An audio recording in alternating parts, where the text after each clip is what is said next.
할렐루야. 레위기 4장 말씀 오늘 함께 나누겠습니다.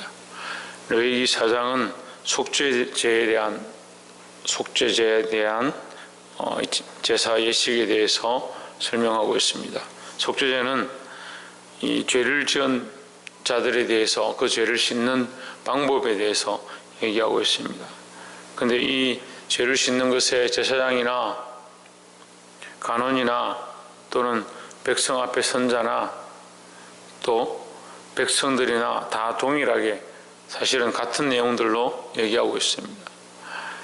그래서 우리가 하나님 앞에 범죄했을 때는 누구나 다 동일하게 회개하고 똑같이 나아가야 된다라는 겁니다. 앞에 서 있다고 해서 우리가 괜찮은 게 아니라 특히 앞에 서 있는 사람일수록 세워진 자일수록 또한 목회자나 목사나 장로나 하나님 앞에 직을 가진 사람일수록 더더욱 하나님 앞에 정결함으로 서야 될 줄 믿습니다. 4장 2절에 만일 기름 부음을 받은 제사장이 범죄하여 백성으로 죄를 잊게 하였으면 했습니다. 앞에 서 있는 제사장이 이 백성들의 죄를 사하고 그 백성들이 하나님의 뜻을 깨닫게 하는 그런 역할을 해야 하는데 속죄제의 일을 하는 자가 되어야 하는데 오히려 그가 죄를 범함으로 뭐가 되느냐? 그 죄를 뒤집어 쓰게 한다. 백성들이 죄를 뒤집어 쓰게 한다는 겁니다. 레위기서는 앞에서도 말씀드렸지만 제사장 나라다. 지금 우리가 왕같은 제사장이요 거룩한 나라다. 하나님의 소유된 백성이다 했습니다. 우리가 예수 그리스도로 말미암아 하나님 앞에 나와서 예수 그리스도의 이름으로 기도하고 하나님 앞에 나와 예수 그리스도의 이름으로 예배할 수 있는 그런 자격을 얻은 우리 각자가 하나님 앞에 제사장 나라다라는 겁니다. 그 내가 하나님 말씀 앞에 바로 서서 하나님 뜻을 깨닫고 하나님 나를 바라보면 나로 말미암아 수많은 사람들에게 내 가족에게 내가 만나는 사람들에게 내게 맡겨진 영혼들에게 교사로서 또 이 복음을 전하는 자로서 믿지 않는 자든 믿는 자든 이 거룩함을 흘려보내는 하나님을 알게 하는 역할을 하는 자가 되는데 반대로 내가 그것을 깨닫지 못하고 죄를 범하면 나로 말미암아 죄가 흘러가게 된다라는 거죠. 죄를 뒤집어 쓰게 한다는 거예요. 제사장의 역할이 한편에서는 거룩하고 하나님 앞에 서 있는 모습이지만 반대로 하나님이 똑바로 서 있지 못하면 나로 말미암아 오히려 백성들이 죄를 뒤집어 쓰게 한다는 겁니다. 우리나라의 이 복음의 선교의 길도 호주를 통해서 호주 장로교회를 통해서 또 미국의 장로교회를 통해서 또 여러 나라의 그 선교사들을 통해서 중국에서 들어오기도 하고 미국에서 오기도 하고 이 복음이 들어왔습니다. 그 한 사람들이 들어와서 희생을 하고 죽어지고 심지어는 도착하자마자 강변에서 죽음을 입고 핏부림을 당하고 도착하고 며칠 지나지 않아서 연병 때문에 죽고 아무것도 아닌 그런 일을 했지만 그들로 말미암아 복음이 지금까지 흘러온 겁니다. 거기 씨앗이고 거기 시작이었습니다. 그런데 반대로 그런 역할을 해야 될 사람이 죄를 덧입고 있다 하면 이건 복음을 흘려보내는 게 아니라 오히려 죄를 흘려보낼 수 있다는 거죠. 특별히 앞에 선 자들이 말씀 앞에 그리스도 앞에 하나님 앞에 서야 돼. 똑바로 서야 된다는 겁니다. 그래서 교사로 서는 사람들, 가르치는 역할을 하는 사람들이 정말 중요하고 우리가 제사장이 먼저 하나님 앞에 범죄했다면 그것을 빨리 씻어야 한다는 거예요. 제사장이 범죄하여 백성으로 죄를 입게 하였으면 그 범한 죄를 인하여 흠없는 수송아지로 속죄제물을 삼아 여호와께 드릴지니 했습니다. 제사장이라고 별반 다를 게 없다. 하나님 앞에 나올 때는 항상 씻어야 된다. 우리 각자가 하나님 앞에 서서 항상 정결하여지기를 소망합니다. 우리가 정결하면 이 제사의 의식을 통해서 백성을 속하는 이 말씀에 이제 결론적으로 보면 이 제물을 다 씻어서 불로 태우고 그 백성의 죄를 사한즉 했습니다. 사한즉. 이 제사 의식을 통해서 이 제사장이 백성의 죄를 사한즉 깨끗해질 것이요 이렇게 했습니다. 그러니까 깨끗하게 하는 역할을 담당한 자들이 범죄하면 이 깨끗하게 할 수가 없다라는 거죠. 우리가 항상 하나님 앞에 서는 것이 우선임을 깨달아 알게 되기를 소망합니다. 두 번째로 13절에 만일 이스라엘 온 회중이 여호와의 금령 중 하나라도 그릇 범하여 허물이 있으나 스스로 깨닫지 못하다가 했습니다.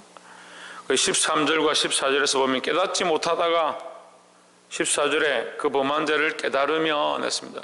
깨닫지 못하다가 깨달으면, 그럼 회개는 어디서 일어나느냐? 깨달음에서 일어난다. 깨달음에서. 우리가 말씀을 받는데 그게 나의 죄구나, 내가 이 죄를 회개해야 되겠구나, 내가 죄인이구나 깨달아야 된다는 거죠. 문제는 자기가 죄인 줄 모르니까, 깨닫지 못하니까, 깨달음이 없으니까 어떻게 회개하겠느냐는 거죠. 그냥 형식에 따라서 제물을 드리는 것 거의 소용이 없습니다. 하나님 앞에 우리의 죄를 토설하고 죄인임을 깨닫고 자백하는 것이 우리에게 필요하다라는 겁니다.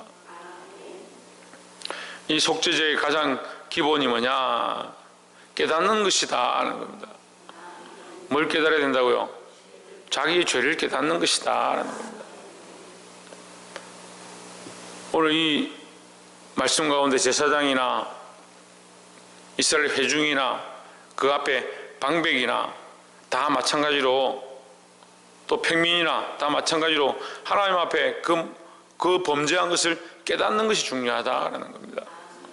깨달음으로 회개할 수 있고 깨달음으로 하나님 앞에 나와 우리의 죄를 자백할 수 있는 줄 믿습니다.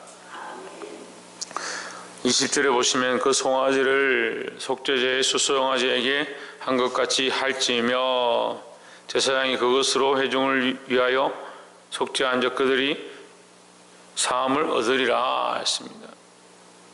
그 백성들 위하여 사할 때에 사함을 얻을 것이다, 깨끗함을 얻을 것이다.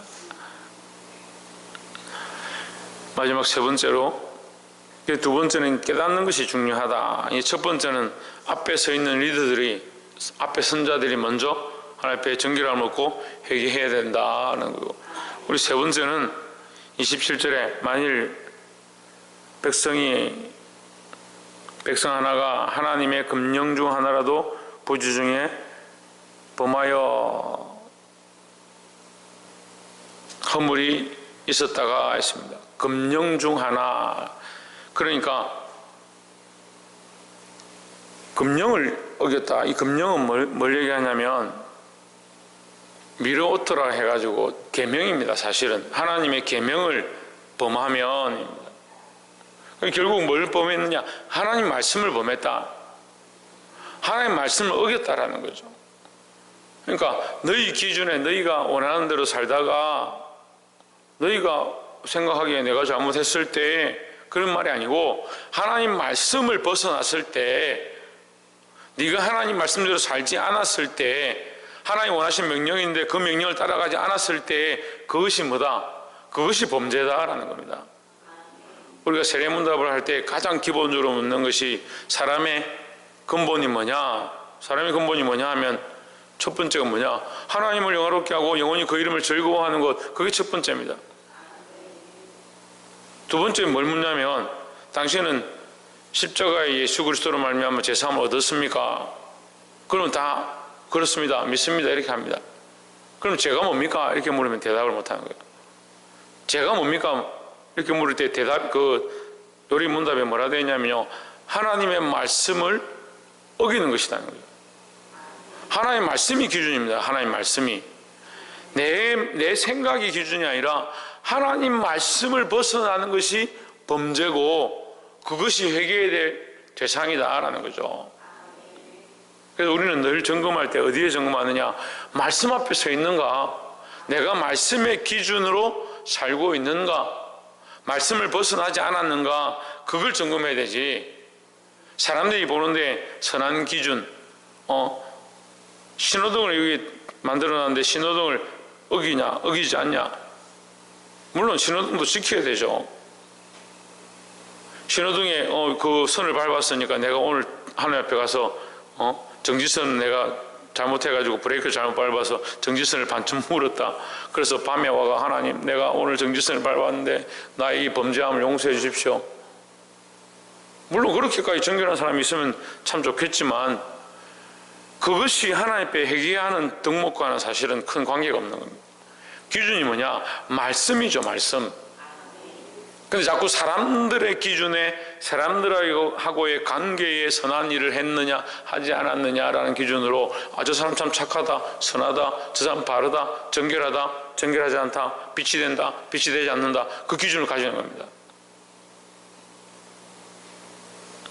하나님께서 이스라엘 백성을 가나안 땅에 들어가게 하고 그 입구에 세우고 나서 뭐라고 하냐면 너는 좌나 우나 선택해라. 그 좌나 우나 선택하는 기준이 뭐냐? 한쪽은 축복이고 한쪽은 저주인데 그 기준이 뭐냐? 하나님의 율법, 하나님의 말씀을 지키는 자는 축복이고 그 말씀을 지키지 않는 자는 저주라고 말씀하시는 겁니다. 우리의 삶의 기준이 뭐가 되어야 되냐? 말씀이 되어야 되는 겁니다.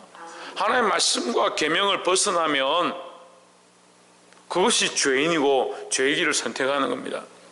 근데 이것이 더 나아가서 신약에서 오면 이 말씀이 뭐냐? 예수 그리스도입니다. 그럼 우리는 철저하게 누구를 따라가려고 몸부림쳐야 되냐? 성경의 글자를 따라가는 게 아니라 예수 그리스도의 삶을 본받아 살려고 몸부림쳐야 되는 겁니다. 그러니까요, 오히려 어떤 때는 세상에 비난받고 사람들에게 손가락질 받는 것이 진리일 수 있습니다. 왜요? 예수님이 걸어가신 그 길이 손가락질 당하고 비난당하고 십자가를 지고 가는 길이니까 우리가 뭘 지고 가야 되냐? 십자가를 지고 주님 가신 길을 따라가야 되는데 자꾸 종기 영광을 얻는 것, 그것이 진리의 길인 줄 착각하는 겁니다.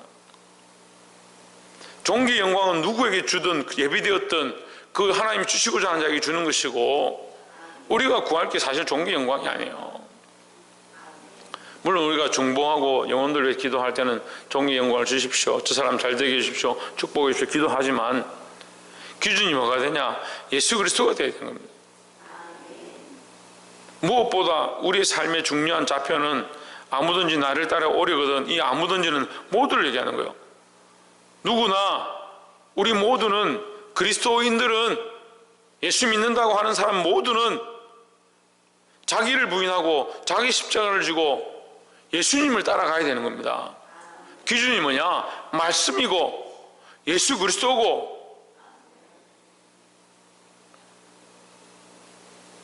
자기 자신에 대해서는 안 된다는 거죠.